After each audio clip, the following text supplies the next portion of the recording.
todo lo que se refiere a cavidad abdominal. Vamos a ver la osteología del abdomen para luego posteriormente pasar a la osteología del pelvis. Primeramente, pues el abdomen, como ustedes están viendo aquí en la imagen, es una cavidad en la cual va a alojar a la mayoría de las estructuras del aparato digestivo, va a alojar a estructuras que van a intervenir en el aparato urinario, glándulas anexas del tubo digestivo y principalmente un órgano importante hematopoyético que es el vaso. Pero este abdomen en la parte anterior no tiene ninguna estructura ósea. A ver, toquen eso, igual tiene un hueso. Nadie tiene hueso, es puro capa muscular, piel y tejido subcutáneo. Pero en la parte posterior, a nivel del abdomen, sí encontramos una estructura ósea, que es la columna lumbar. Dejamos de lado toda la parte del abdomen y nos vamos a enfocar directamente a la columna lumbar. Así.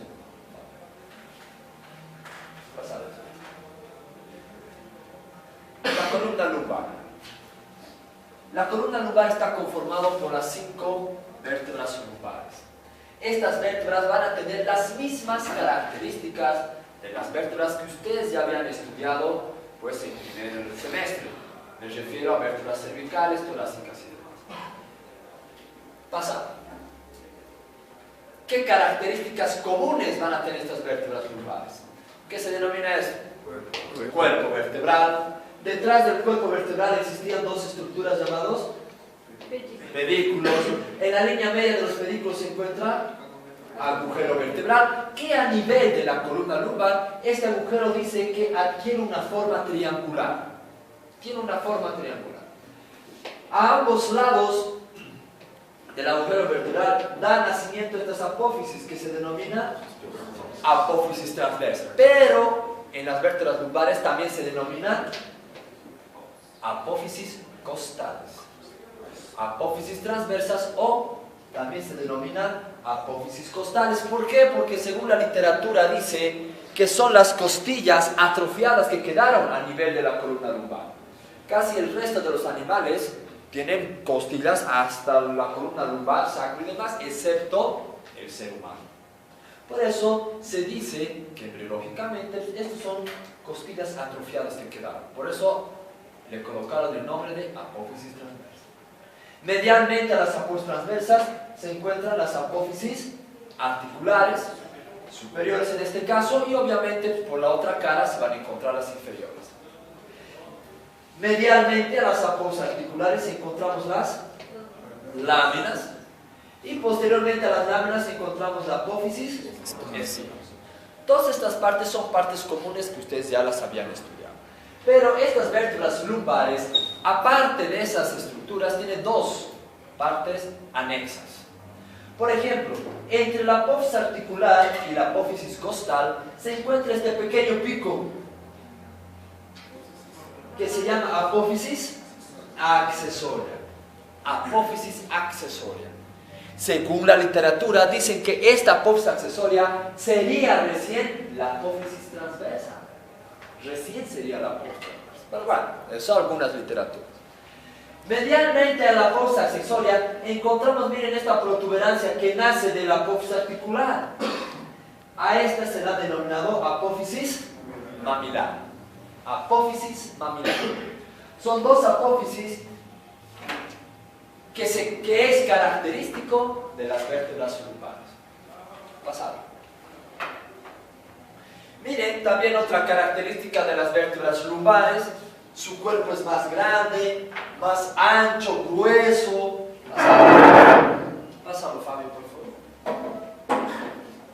Miren, su apófisis espinosa es más ancha, grueso, alto y corta. Bien corta. Pasado. Bien. Antes que pasemos a ver la continuación de la columna vertebral, vale recalcar que la columna lumbar es la única parte ósea que presenta a nivel abdominal. No hay ninguna otra estructura ósea. Bueno. Ya que hemos hablado de las vértebras lumbares, pues vamos a continuar el trayecto de la columna vertebral. En esta oportunidad vemos al sacro. El sacro es una estructura ósea de forma triangular, de base superior, de vértice inferior. Tiene dos caras laterales, tiene dos caras, una cara posterior, que es irregular, rugosa, y va a tener otra cara anterior. Se dice que este sacro está formado por la unión de 5 vértebras sacras. Son 5 vértebras que se han fusionado, que se han unido unas con otras, para formar esta estructura. Bueno, aprovechando la imagen, pues vamos a ir estudiando cada una de estas sus caras. Cara posterior. La cara posterior del sacro, a nivel de la línea media encontramos una cresta, que se llama cresta sacramedia. Cresta sacramedia.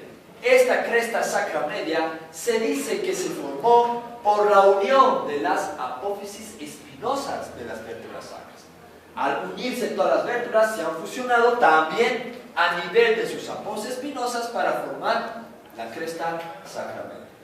Lateralmente a la cresta sacramedia se va a encontrar aquí un canal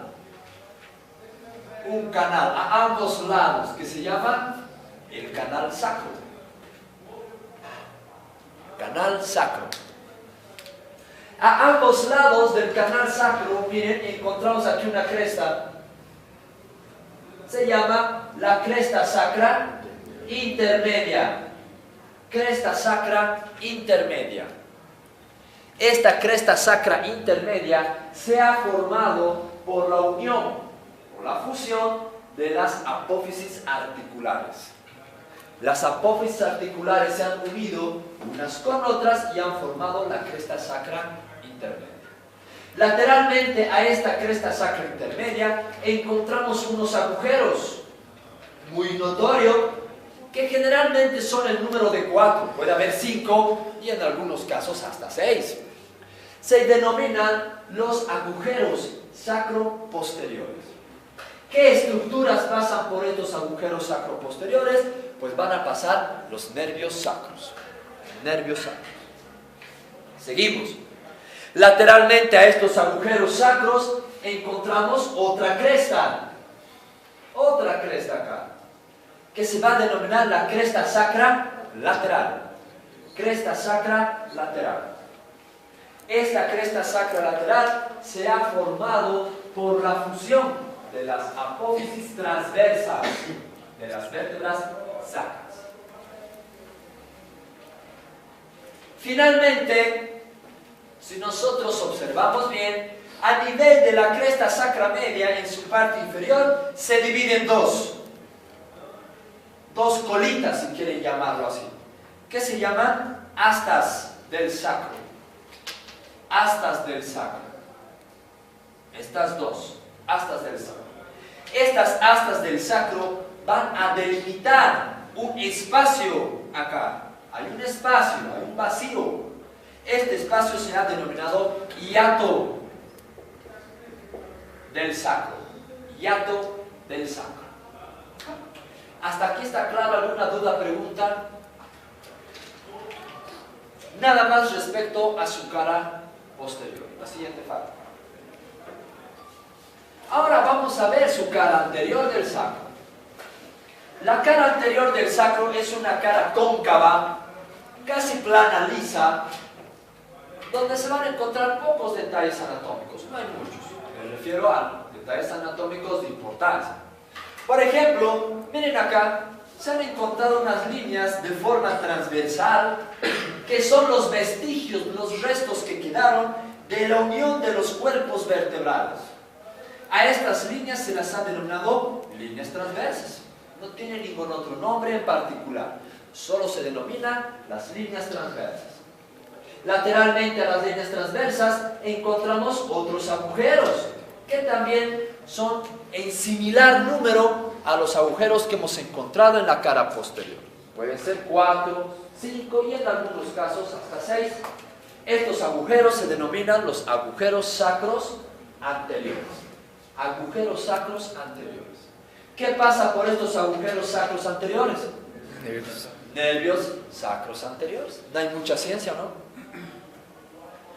No hay más detalle anatómico en esta cara anterior. Vamos para sus caras laterales, pasarlos, su base. La base. La base del sacro se divide en dos partes. Una parte central, céntrica, y dos porciones laterales. En la parte central, en la estructura céntrica, encontramos el primer cuerpo vertebral, sacro. El primer cuerpo vertebral, sacro. Amplio, grueso, ancho. Detrás de este primer cuerpo encontramos este conducto de forma triangular. Se va a denominar conducto sacro. Conducto sacro. Lateralmente al cuerpo y al conducto sacro se encuentran estas dos estructuras más o menos de forma triangular y parecido a unas alas. Se van a llamar alas del sacro. O a un lado, al otro lado. Las alas del sacro. Nada más respecto a su base. Siguiente fábrica. Ahora sí, entramos a sus caras laterales. Sus caras laterales del sacro también se divide en dos partes. Una parte superior articular y una parte inferior no articular. La parte superior articular encontramos primero esta carilla, que más o menos tiene o le han dado la forma de un pabellón auricular. Por tener más o menos esa forma, será denominado carilla auricular. Carilla auricular, porque parece como un pabellón auricular. Esta carilla auricular sirve para articularse con el hueso ilíaco. Esta carilla auricular sirve para articularse con el hueso ilíaco. Posteriormente a la carilla auricular encontramos una zona con múltiples perforaciones, varios agujeros. A esta zona se le ha llamado zona cribosa, o también algunos lo llaman fosa cribosa. Zona cribosa, o también la han llamado fosa cribosa. En el libro incluso dice primera zona cribosa. La carilla auricular se articula con hueso ilíaco. Hueso ilíaco. Nada más respecto a sus caras laterales. La siguiente fábrica.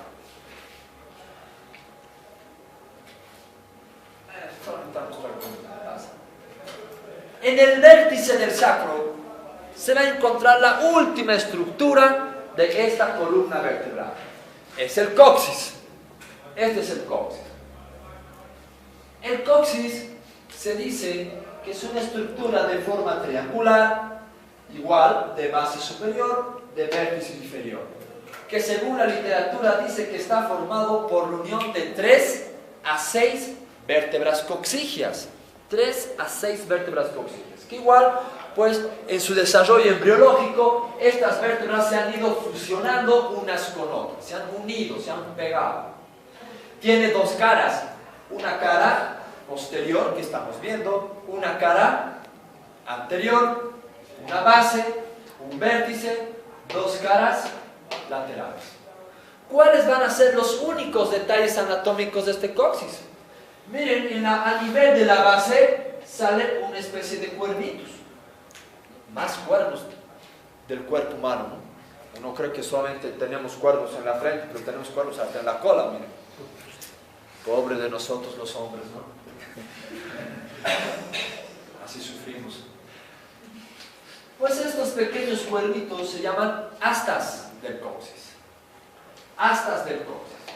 Lateralmente también va a dar nacimiento a otras astas. Aquí hay una y aquí hay otro poco notorio. Estas se llaman astas laterales del coxis. Por lo tanto, el coxis tiene dos pares de astas. Unas superiores, las astas del coxis, y dos laterales, las astas laterales del coxis. No hay ningún otro detalle más. ¿Por qué nombrarlos mucho al sacro y al coxis? Porque, como les había dicho en la primera clase, pues es muy frecuente en el sexo femenino las fracturas del coxis. Ahora, les pregunto, cuando alguien tiene fractura del coxis, ¿qué se hará? un yeso en su cola. ¿Te imaginas un yeso aquí? ¿Por dónde vas a sacar? ¿Vale? ¿Cómo se soluciona? Y eso, imagínense, si está fracturado, cada vez que esa mujer vaya al baño a tener deposiciones, cada vez que pasa la heces fecal, la ampolla rectal, se mueve el coxis. Si está fracturado, le va a doler, no va a querer sacar. ¿Qué hacemos? Una sonda. ¿Ah? Una sonda. Híjole, imagínese. Amiga, es tu cola, no es mi sonda, cuidado la pisa.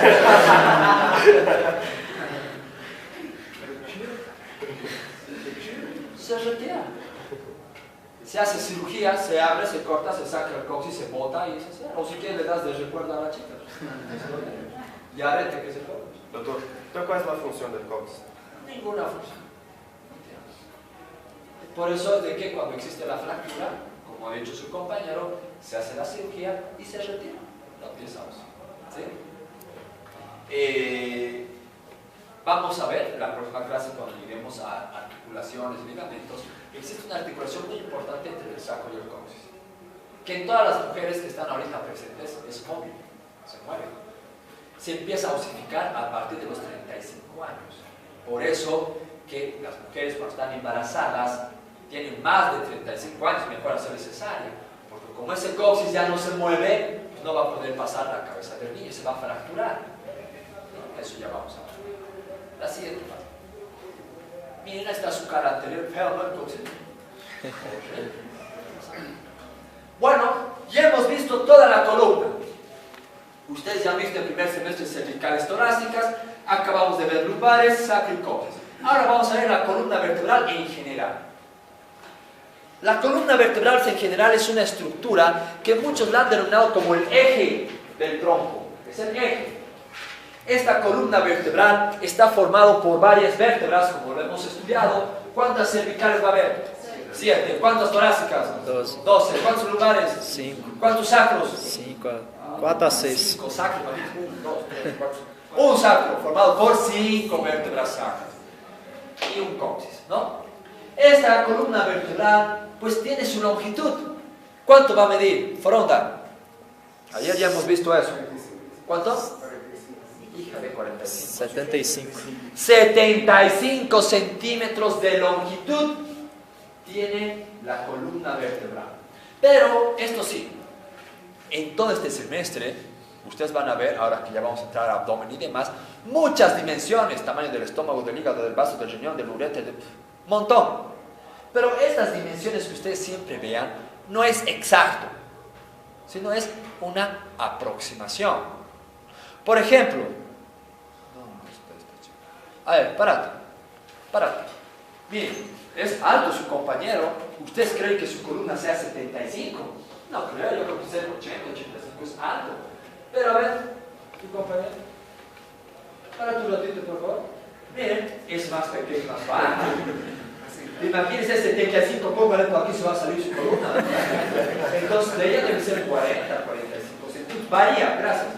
Varía de acuerdo al tamaño de la persona. A veces muchos alumnos se quedan con esta idea y cuando llegan al internado les preguntan ¿cuánto mide la columna? 75, de este para 75. Y el paciente se hace así, no hay. Es una aproximación, ¿sí? Bueno, también observamos que esta columna vertebral no es recta. Nunca van a encontrar una columna vertebral recta, perdón. Nunca es recta. También dicen que si nosotros observamos la columna de anterior a posterior, tiene una leve desviación hacia el lado izquierdo. Nunca es recto, siempre tiene una ligera desviación hacia el lado izquierdo. Pero eso no quiere decir de que nosotros vamos a estar así, ¿no ven? No, es normal que se vaya a hacer así, ¿no ven? Tiene una leve desviación. Por eso es que los traumatólogos tienen un instrumento que se llama goniómetro. Con eso se miden ángulos de la columna, desviaciones de la cadera, etcétera, etcétera. Bueno, también si nosotros vemos en un corte sagital a la columna vertebral, vemos que esta columna tampoco es recta. Miren cómo parece una S. Y eso, ¿no es?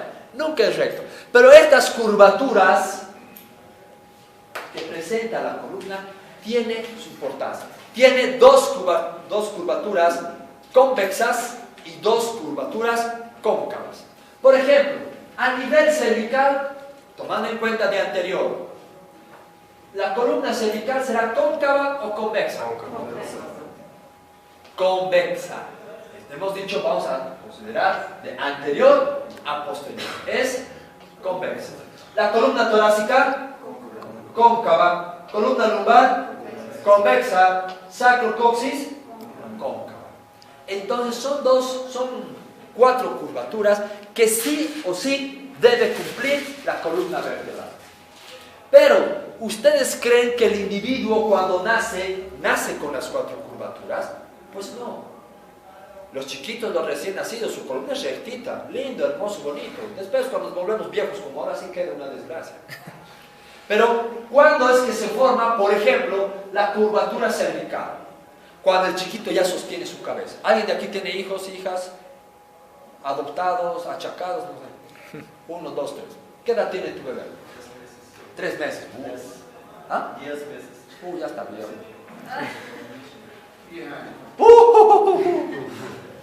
Acá. 11 años. Quedamos con una compañera.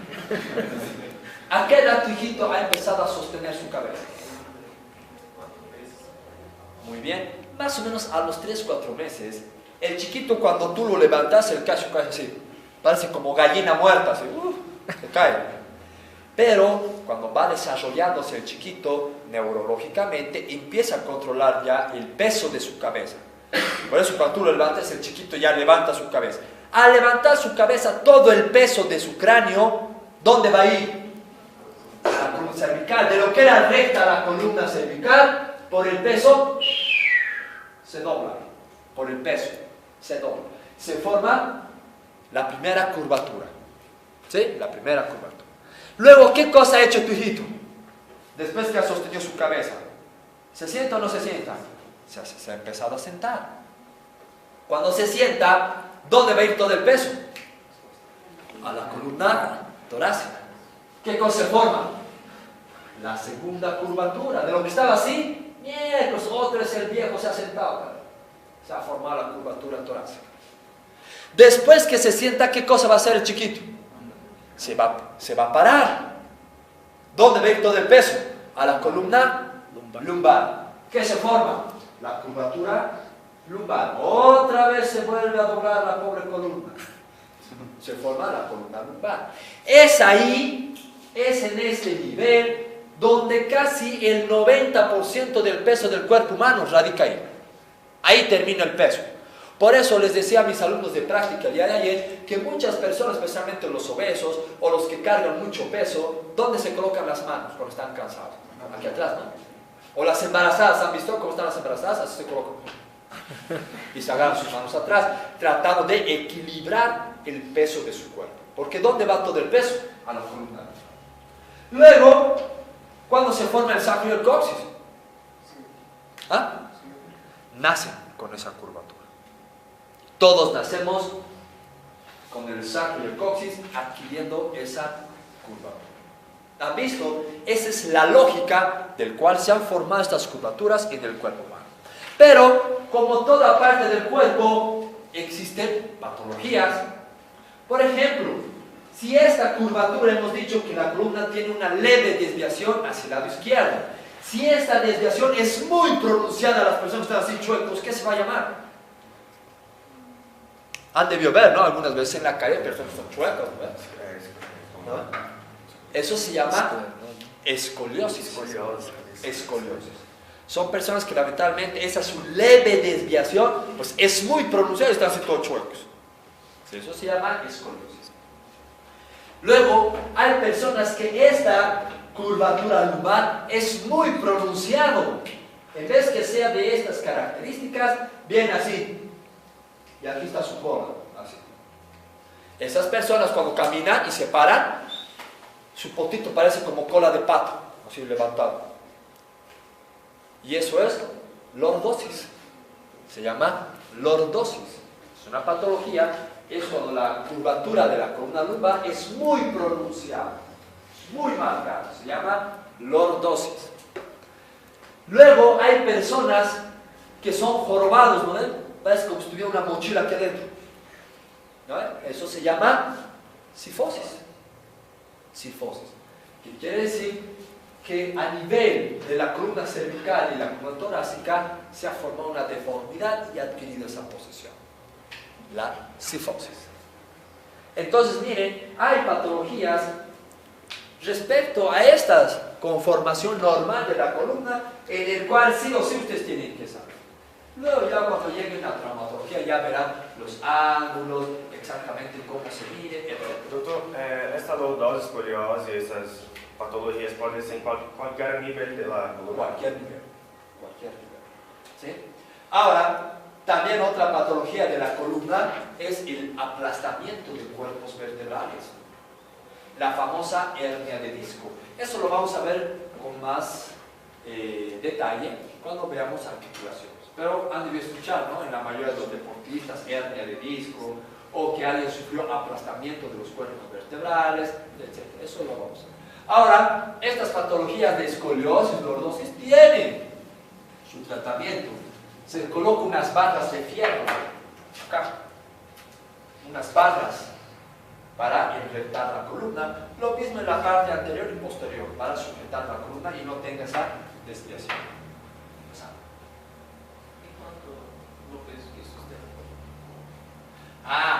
¿Cuánto de peso puede sostener la columna vertebral? Depende de la musculatura. 600. Sí. ¿Cuánto? Dobro do peso. Dice 70, 80. ¿Cuánto pesas vos? 115, entonces ya está fregado. Schwarzenegger carga 350 cargado. ¿Lo van a averiguar? Muy buena pregunta. Muy buena pregunta. Me van a averiguar cuánto de peso puede sostener o aguantar la columna vertebral para poder evitar el aplastamiento de cuerpos vertebrales. Muy bien. Bien, entonces miren, ya hemos visto toda la parte ósea del abdomen, que hemos visto la columna lumbar. Ahora nos vamos a pasar a la parte ósea de otra caja que se encuentra por debajo del abdomen, la caja pélvica, la famosa pelvis. Ahí está. La caja pélvica o pelvis es una estructura, es como un armazón, un protector. ¿De qué? De todos los órganos pélvicos que se encuentran en su interior. Vejiga, principalmente. Está el recto, está la próstata, está el útero en la mujer, ovarios, trompa, etc. ¿Sí? Son todos los órganos intrapélvicos de importancia. Esta pelvis está formado por estructuras óseas en la parte posterior, lateral y anterior. En la parte posterior está formado por ¿quiénes? ¿Qué es esto? Sacro, coxis. Eso ya lo hemos visto. En la parte lateral y anterior está formado por toda esta estructura ósea que se llama hueso coxal. Hueso coxal, así se escribe coxal. Hueso coxal, está formado por el hueso coxal. Pero este hueso coxal a la vez está formado por tres estructuras óseas que se han unido entre sí, que se han pegado. Pasaron la siguiente. Pasado. Ahí. ¿Qué estructuras óseas se han pegado? Primero, este se va a denominar hueso ilíaco. Este, hueso del pubis. Y este de aquí abajo, isquio. Así se escribe isquio.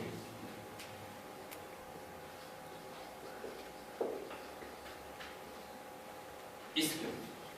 Entonces, el hueso coxal está formado por tres estructuras óseas que en su desarrollo embriológico se han unido, se han fusionado y han formado toda esta estructura ósea. ¿Qué huesos son?